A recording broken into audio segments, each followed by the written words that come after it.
ने कहा, महाराज आपने बहुत सारी कथा सुनाई, अब आज तो कथा का विश्राम है, 7वां दिन हो चुका है। सरकार आपने एक बात नहीं बताई। आपने अपनी कथा में कई बार कहा कि भगवान ब्रह्म बंधु हैं, भगवान ब्राह्मणों के हैं, भगवान अकारण करुणा बरसाने हैं, भगवान सबके प्रिय हैं। लेकिन सरकार आपने बताया नहीं कि किस ब्राह्मण के भगवान बंधु बने। तो बड़ी पावन कथा से सुखदेव जी यहाँ प्रारंभ करने जा रहे हैं।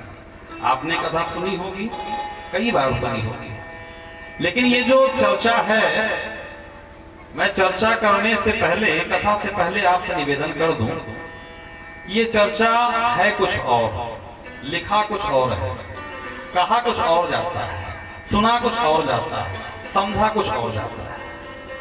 हमारी सबसे बड़ी हम लोगों की समस्या ये है कि जो हम सुन लेते हैं उसी को मान लेते हैं, उसी को जान लेते हैं, कभी उसको प्रयास नहीं करते कि सत्य क्या है, सत्य को जानना नहीं चाहते।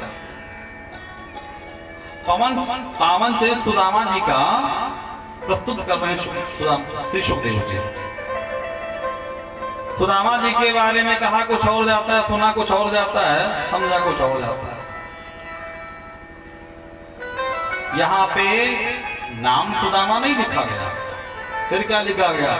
बोले भागवत के 10वें स्कंद के 80वें अध्याय का 6वां श्लोक जो परिचय करा रहा है। किसका करा रहा है? बोले कृष्णस्यासीद सखा कश्चिद ब्राह्मणो ब्रह्मवेत्तमा विरक्त इंद्रियावरथेषु प्रशांतात्मा जितेन्द्रियः प्रशांतात्मा जितेन्द्रियः। बोले कृष्णा स्यासीद सखा, भगवान कृष्ण के सखा थे। आसीद माने थे। कौन सखा था? बोले कश्चिद। कश्चिद माने कोई, नाम नहीं लिखा। बहुत लोग पूछने, कहने, सुनने आए थे कि सुदामा जी के माता पिता का क्या नाम था। एक बार भागवत पढ़ के देखिए, सुदामा जी का नाम नहीं लिखा तो माता पिता से क्या? सुदामा जी का ही नाम भागवत में नहीं आया। श्लोक में आप देखें, कश्चिद माने कोई, सखा थे कौन? कोई।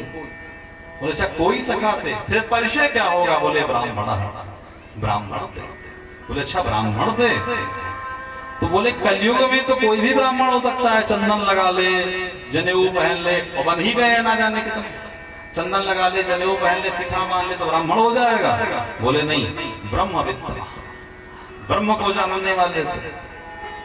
किसी ने कहा भैया कोई ऐसा टेस्टर तो बना नहीं है कि छुआ के पता कर लिया जाए ब्रह्म को जानता है कि नहीं जानता। तो कैसे माना जाए कि ब्रह्म को जानने वाला है? बोले प्रशांतात्मा विरक्तेन्द्रियावरथेषु प्रशांतात्मा जितेन्द्रियः। जो ब्रह्म को जानने वाला होगा वो इंद्रियों के अर्थ से विरक्त है। जो परमात्मा को जानने वाला होगा, परमात्मा का साक्षात्कार करने वाला होगा, परमात्मा में संपूर्ण निष्ठा, संपूर्ण विश्वास करने वाला होगा। आंखें जो देखना चाहते हैं उसे न देखे, जो वो चाहे वो आंखें देखे। कान जो सुनना चाहता वो ना सुने, जो वो चाहता वो कान सुने। डायरेक्ट इंद्रिया। और इतनी व्यवस्था होने के बाद भी तो शांतात्मा जितेंद्रिया, प्रसन्न रहे हमेशा और जितेंद्रिय हो। अनुकूलता में, प्रतिकूलता में भी अनुकूलता का दर्शन करें। बहुत दुखी होने के बाद भी सुखी रहे। कोई सखा। आज के समय में समस्याएं इतनी ज्यादा हैं कि लोग जानेंगे नहीं, समझेंगे नहीं। आपकी तरफ तो बहुत अच्छा है, आप इधर गोंडा महाराज बस्ती की तरफ चले जाएं तो एक सुदामा बन के आते हैं। सुदामा बन के आते हैं और वो वहां से आएंगे फटी फटी धोती पहने, 5 बार गिरेंगे उठेंगे, मतलब सुदामा का नाटक करते हैं। गिरेंगे उठेंगे, फिर गिरेंगे, फिर उठेंगे, और वो फिर सबके बीच जाकर के भीख मांगेंगे।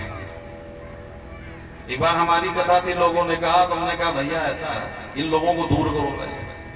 बोले नहीं वो आएंगे जरूर। हमने कहा वो आएंगे तो कथा ही नहीं होगी। मतलब ये क्या है, हमारे भीख मांगने के लिए सनातन धर्म को ही दर्शाया जाता है। कोई राम जी बन के भीख मांग रहा है, कोई हनुमान जी बन के भीख मांग रहा है, कोई सीता जी बना के भीख मंगवा रहा है, कहीं शंकर जी बन के कोई मांग रहा है, कहीं सुदामा जी बना के भीख मंगवा लो। ये क्या मतलब है? आपको भिक्षा याटन करना, अपने स्वरूप में भिक्षा याटन करें, कुछ काम धंधा करें, ऐसे क्या भीख मांगना? कुछ बन करके भीख मांग रहे हैं, सुदामा बन के।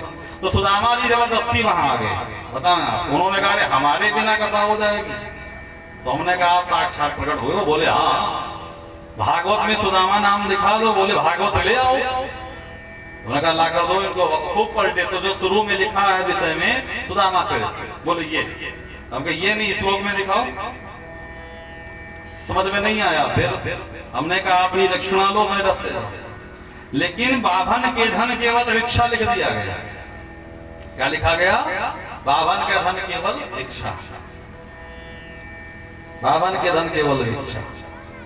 लेकिन ये नहीं समझा गया कि वो बाभन था कौन सा, भिक्षा का मतलब क्या होता। जो सुदामा जी भीख मांगते थे, भिक्षाटन करते थे, इसलिए पहले के समय में गुरुकुल की परंपरा थी। कौन सी परंपरा थी? गुरुकुल। जिस गुरुकुल में गरीब का बेटा सुदामा पढ़ता था, उसी गुरुकुल में महाराज का बेटा कृष्ण भी पढ़ता था, उसी गुरुकुल में। और 5 घर भिक्षा मांगने गरीब का भी बेटा जाता था, राजा का भी बेटा जाता था, वो भी भिक्षा। तो राजा का बेटा भिक्षा मांगने की क्या जरूरत? बोले गुरुकुल में समानता का व्यवहार सबके साथ होता था।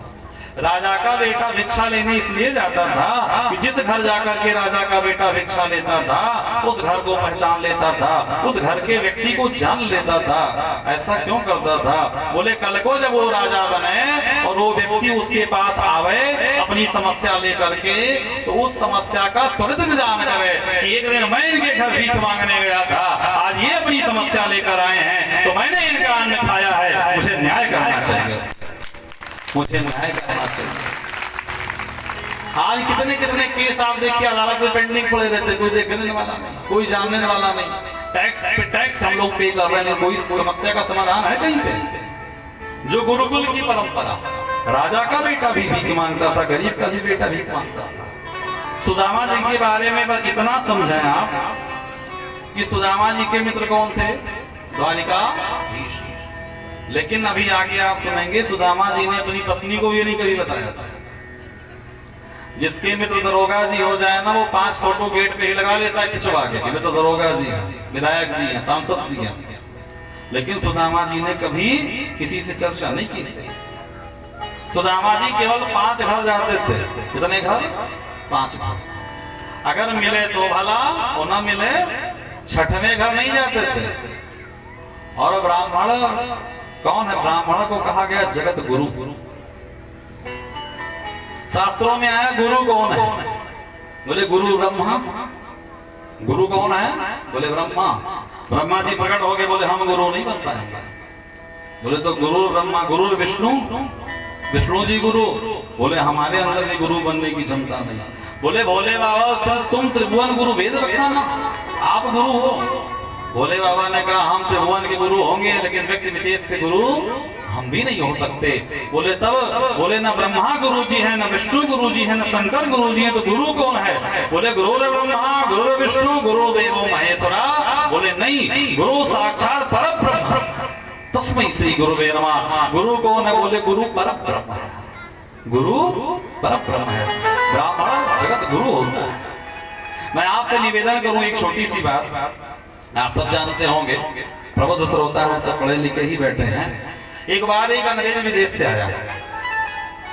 विदेश से आया तो उसने देखा कि एक जगह बड़ी भीड़ लगी थी।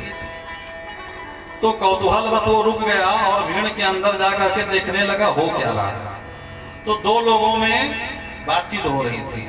उसने बात समझने का प्रयास किया।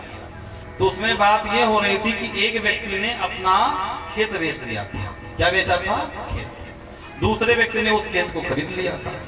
तो दूसरा व्यक्ति जो खेत खरीद लिया था, उसने जब अपने खेत में हल लगवाया तो उसके हल लगाते ही सोने के बड़े बड़े हंडे 2 निकले।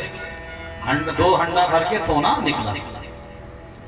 तो जो खेत में सोना निकला तो वो हंडे सोने से भरा हंडा लेकर के गया और पहले व्यक्ति को दे रहा था कि भैया तुम्हारे पूर्वजों ने इसे गाड़ा होगा तो इस पे तुम्हारा हक है, तुम दे। लेकिन जिसने खेत बेचा उसने कहा भैया जब हमने आपको खेत बेच दिया तो चाहे सोना निकले चाहे हीरा निकले ये आपका। झगड़ा क्या हो रहा था?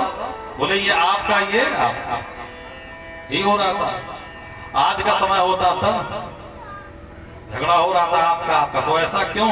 अब वो अंग्रेज चकरा गया कि इतना स्वर्ण हिंदुस्तान में, भारत में इतने परस्पर मान, इतना बड़ा संस्कार इन लोगों का कि कोई लेने को ही नहीं तैयार। उसने कहा भैया एक बात बताओ, यहाँ का प्रधानमंत्री कौन है? क्योंकि जथा राजा तथा प्रजा, जैसे राजा होती वैसे प्रजा होगी, प्रधानमंत्री कौन है? तो सबने कहा पूर्व दिशा में ऐसे चले जाइए और प्रधानमंत्री जी की कुटिया है। जो कुटिया सुना तो वो और सोचने लगा कि भाई कुटिया में प्रधानमंत्री जी रहते हैं, चले चल के देखें। जो कुटिया की तरफ आगे बढ़ा तो एक लंबा चौड़ा सिखा रखे हुए सांवले कलर का, सांवले रंग का व्यक्ति उन्हें मिला तो उन्हें प्रणाम किया। अंग्रेज ने बोले महाराज जी यहाँ कहीं प्रधानमंत्री जी का आवास है? उन्होंने सामने कुटिया दिखाई, बोले वही रहते हैं। बोले तो प्रधानमंत्री जी कब मिलेंगे, मुलाकात कैसे होगी उनसे? बोले प्रधानमंत्री जी से अगर मिलना है तो रात को 8 से 9 बजे के बीच आपको आना होगा। अब उसकी अंग्रेज का और श्रद्धा जाग गई, भाई प्रधानमंत्री झोपड़ी में रह रहा। 8 बजे 8:30 बजे वो अंग्रेज आया।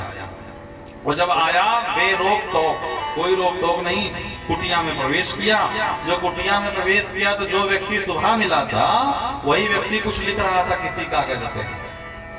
प्रणाम करके बैठ गया और जैसे बैठा तो जो व्यक्ति लिख रहा था उसने क्या किया कि एक दीपक बुझा दिया और दूसरा दीपक जला दिया। अंग्रेज ने हाथ जोड़ के कहा सरकार बातें तो बहुत है मेरे मन में, लेकिन तत्काल में एक बात मुझे याद आ रही, आप बता दो। तत्काल में मुझे एक बात कौन गई उसे आप बताओ। उन्होंने कहा क्या? बोले सरकार आपने एक दीपक जलाया एक दीपक बुझाया, ये क्या? उस प्रधानमंत्री ने कहा कि सुनो भैया हमारा नाम है चाणक्य, नाम है चाणक्य। लोग कौटिल्य के नाम से भी हमें जानते हैं, लोग कौटिल्य के नाम से भी हमें जानते हैं। बोले सरकार ये दिया जलाया ये दिया बुझाया क्यों? बोले ये जो दीपक जल रहा था इससे मैं अपने राज का कुछ काम कर रहा था, राजा के कार्य में कर रहा था। तो राजा से हमें मिट्टी का तेल मिलता है, व्यवस्था मिलती है, तो मैं राजकार्य जब कर रहा था तो राजकोष से जो धन मिला था उसको खर्च कर रहा था।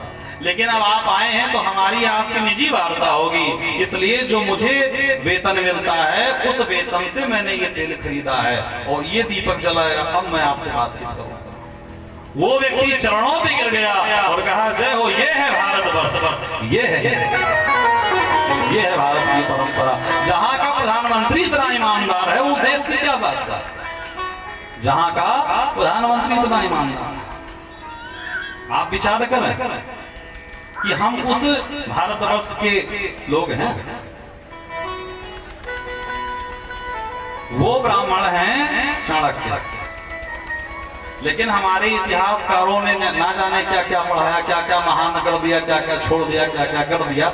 विषयांतर हमें नहीं जाना, हम लोग अपने विषय पे ही रहे। मैं आपसे बस इतना निवेदन करना चाहता हूँ कि उस एक ऐसी व्यवस्था रची गई जिसमें ये किया गया कि ब्राह्मण आपके घर से दूर हो जाए, ब्राह्मण आपके घर से दूर हो जाए, पूजन पाठ आपका छूट जाए, आपकी व्यवस्था छूट जाए, आपका संस्कार छूट जाए। और संस्कार के बिना मनुष्य पशु के समान होता है।